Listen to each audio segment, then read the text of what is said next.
agora sim a gente fala sobre Belo Horizonte. Marcela Tropa é nossa colunista, está com a gente aqui na segunda edição do Central 98, toda terça-feira, especialista em gestão pública. Eu pergunto, Marcela, bom dia para você. Já comprou seu presente para BH? Bom dia, gente. Tem 3 anos que eu tô dando presente para Belo Horizonte. E inspirada nesse clima de Natal, vim com meu presente de Natal novo, tô com meu sapato novo para poder gastar bastante sol. Olha lá, gente. Não, tinha que mostrar, né? Daqui a pouco eu tiro e mostro o sapato. Tem que mostrar, porque vale a pena mostrar. Olha lá. Obrigada, ó, Vereadora gente, pronta aqui, para lá, olha lá. Agora apareceu Ah, lá. maravilhoso. Vereadora pronta para andar aí pela cidade. Pronta para gastar e visitar muita obra, viu? Isso aí. Mas vamos lá, pessoal. Eu fiz essa brincadeira no meu Instagram semana passada de qual presente a gente recebeu da Prefeitura de Belo Horizonte. Fiz um tom mais crítico, é claro, mas resolvi replicar essa caixinha de perguntas lá no Stories do nosso Instagram. E o pessoal tá com uns presentes criativos para a nossa cidade. O Josemar B. Júnior mandou assim: eu queria um metrô digno que ligasse BH por completo. Esse aí é um sonho, né, antigo da nossa cidade. A Ana Pimenta colocou uma coisinha básica: atrações turísticas e asfaltamento no Dona Clara todo. O pessoal tá reclamando aí do recapeamento. E a Bela Adriene mandou manutenção do conjunto arquitetônico da Pampulha. Quem tiver mais alguma ideia de presente para Belo Horizonte pode mandar no WhatsApp da 98 para a gente poder ouvir as contribuições aqui no ar. E eu tenho um primeiro presente para Belo Horizonte que eu queria deixar, que tá na esquina aqui da Rádio 98, tá nas praças da cidade, tá em todas as ruas, até nos bairros mais distantes, que são os moradores de rua. As pessoas em situação de rua têm tomado a nossa capital. Hoje em Belo Horizonte são 5.300 pessoas morando nas ruas e nós precisamos dar um encaminhamento digno para essas pessoas. É um assunto que nós ainda não comentamos aqui no Central, estou há pouco mais de 2 meses no programa, mas não tem como fugir desse tema. Qual é a política que Belo Horizonte hoje tem feito para poder encaminhar essas pessoas para uma vida mais digna? Eu tenho aqui dados dessa pesquisa que a Prefeitura fez, que é o Centro Pop Rua de 2022 com a FMG, que 36% dessas pessoas em situação de rua relatam que foram morar na rua em razão de problemas familiares, seguido de uso de álcool e drogas, e desemprego é a terceira maior causa. Então a Prefeitura precisa primeiro ter uma política de moradia, depois uma política ali de combate ao uso de drogas e, por fim, uma política de empregabilidade. E dá para fazer isso tudo junto, gente? Eu acho que dá. O programa Estamos Juntos da Prefeitura hoje, ele tem tentado abraçar todas essas causas. Não sei se todo mundo conhece, mas o Estamos Juntos são algumas turmas que a Prefeitura faz com 50, 60 pessoas que moram nas ruas.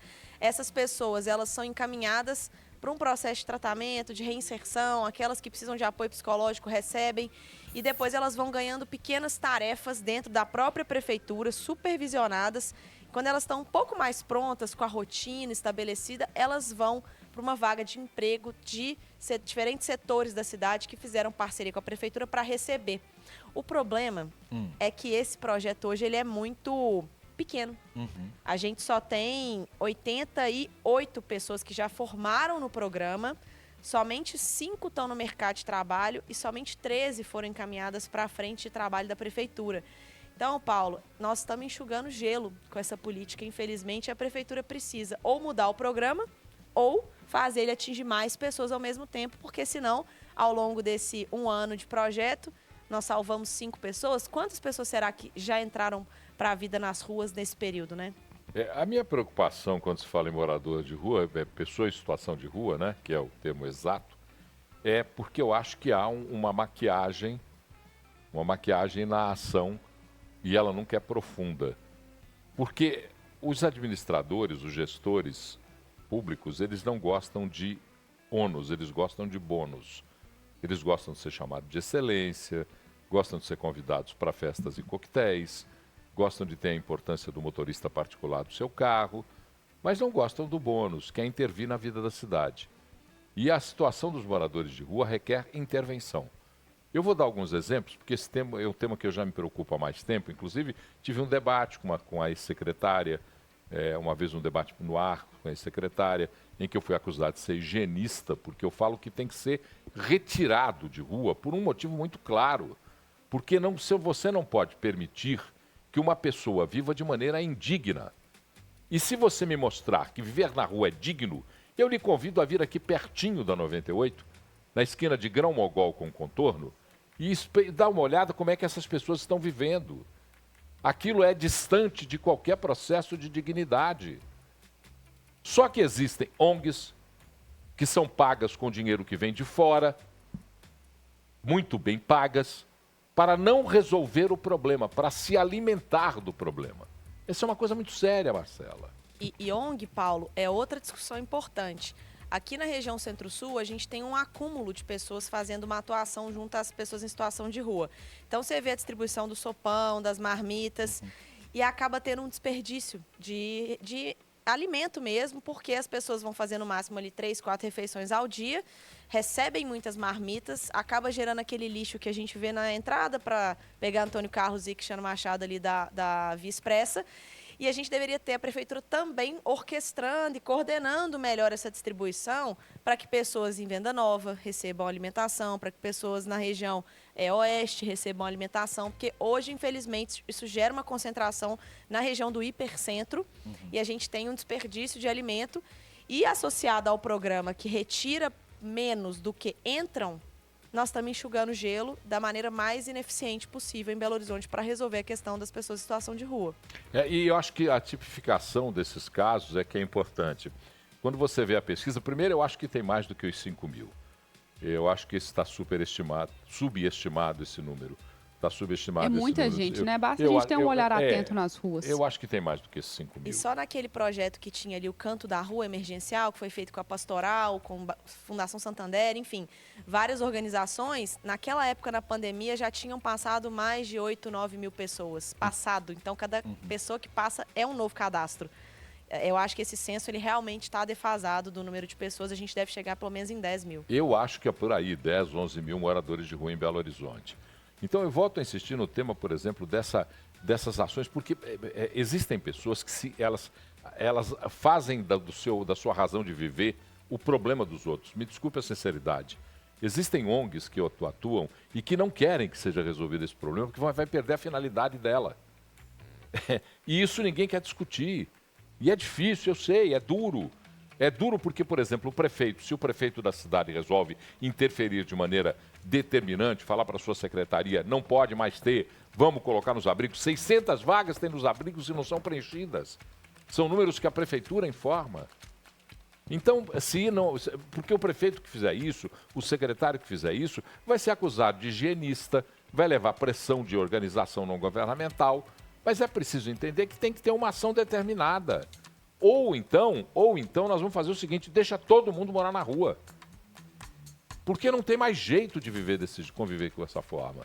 E aí você diz assim, tem várias tipificações. Tem também aqueles que estão lá que são violentos e que ameaçam os outros moradores. Então tem que se discutir isso de maneira clara. Homossexualismo, droga,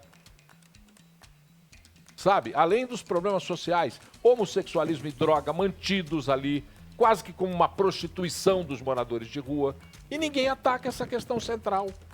Se eu fico irritado, indignado, porque há muito tempo eu vejo isso e vejo, por exemplo, soluções que foram dadas no Brasil, por exemplo. No Brasil já tem soluções. Em São Paulo, a Prefeitura de São Paulo optou por fazer uma política que chama Housing First. Então, você primeiro garante moradia para as pessoas, depois elas vão adquirindo ali senso de rotina, que dia da semana que vão fazendo os tratamentos psiquiátricos ali, medicações, abandonando o uso de drogas, etc. Depois elas são inseridas na política do primeiro emprego. Eu acho que vale destacar aqui o trabalho que a CPI da população em situação de rua tem feito na Câmara Municipal. Eu não consegui visitar todos os abrigos como o vereador Braulio Lara, mas tenho acompanhado a condução do meu colega de bancada, que está fazendo um trabalho brilhante de jogar luz realmente numa política de assistência social que existe na cidade de Belo Horizonte, que mostra que os abrigos não são lugares agradáveis, que as pessoas não vão para os abrigos. Por que elas não vão? As mulheres não vão querer ir porque é perigoso, porque elas vão sofrer assédio, porque tem pulga, porque não tem a menor qualidade. Então, assim, morar na rua, que eu pelo menos tenho uma independência, faço o que eu quiser, ou ir para um abrigo cheio de regra para dormir num lugar talvez mais sujo que a rua, é triste. Eu sei que o tema é pesado para a noite seguinte aqui do dia de Natal, mas no Natal a gente é tomado por essa solidariedade. Então é importante também conscientizar a população desse nosso entorno porque não adianta ficar ali ajudando, etc., sem ter o encaminhamento da política pública. A população até faz a parte dela, de conversar, de mitigar eventualmente crimes e outros tipos de distúrbios urbanos, mas não adianta porque você vai dar uma marmita, um resto da ceia, mas você está só enxugando gelo. É importante ter uma política na cidade toda para a gente conseguir encaminhar esse desafio. A gente já falou aqui de trabalhar esse desafio das pessoas morando nas ruas em Belo Horizonte.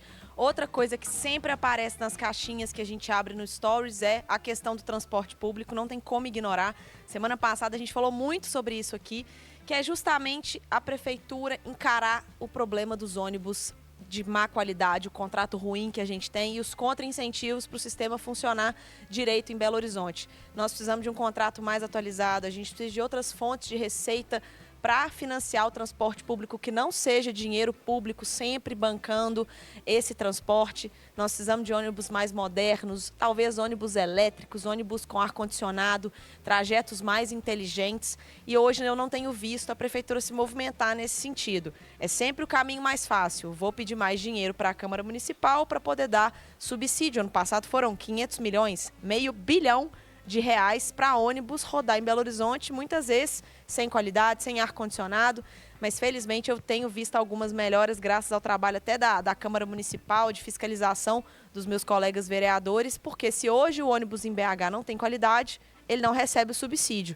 É esse tipo de incentivo que a gente tem que criar para a cidade ir melhorando o seu transporte coletivo e isso melhora o trânsito, isso torna o trânsito mais seguro, isso facilita seu deslocamento pela cidade, te dá mais qualidade de vida e mais tempo com a sua família. Opa, peraí, João. Oi, Marcela, aí não tem como eu, né, como jornalista, curioso, você como vereadora, recebeu já um indicativo de quanto será pago de subsídio para o próximo ano e quanto a passagem vai ficar? Vai ser 4,50? Vai aumentar? Já tem um indicativo da prefeitura? Ainda não. Esse tema a gente fala dia 2, semana que vem, que eu tenho certeza que o dia 31, na madrugada, o Diário Oficial vai publicar esse valor, esse aumento da passagem. A gente acompanha, dia 2 pode ser o tema aqui do nosso Central 98. A gente está aqui acompanhando tudo, né, de olho, falando também sobre Belo Horizonte. Marcela Tropa está com a gente toda terça-feira aqui no Central 98, segunda edição. E aí, gente, tem sempre aquela caixinha de perguntas lá que você participa. Os temas aqui também sempre vêm dos próprios belo-horizontinos, né, Marcela? Exatamente. Toda semana a gente abre a caixinha de perguntas lá no meu Stories, no @MarcelaTrópia, um pepino, uma solução. E aparece de tudo. A gente fala desde educação até limpeza da Lagoa da Pampulha. Então pode contribuir lá. Qual presente você daria para Belo Horizonte ainda nesse 2023? Tá aí. Marcela, obrigada. Feliz ano novo para você, viu? Feliz 2024 para nós, gente, de muitos programas e muitos temas discutidos aqui na cidade. Parabéns pelo trabalho que vocês fazem de publicizar e dar transparência para tudo que acontece em Belo Horizonte, sem limitações, sem pudor muitas vezes, né? Tá aí.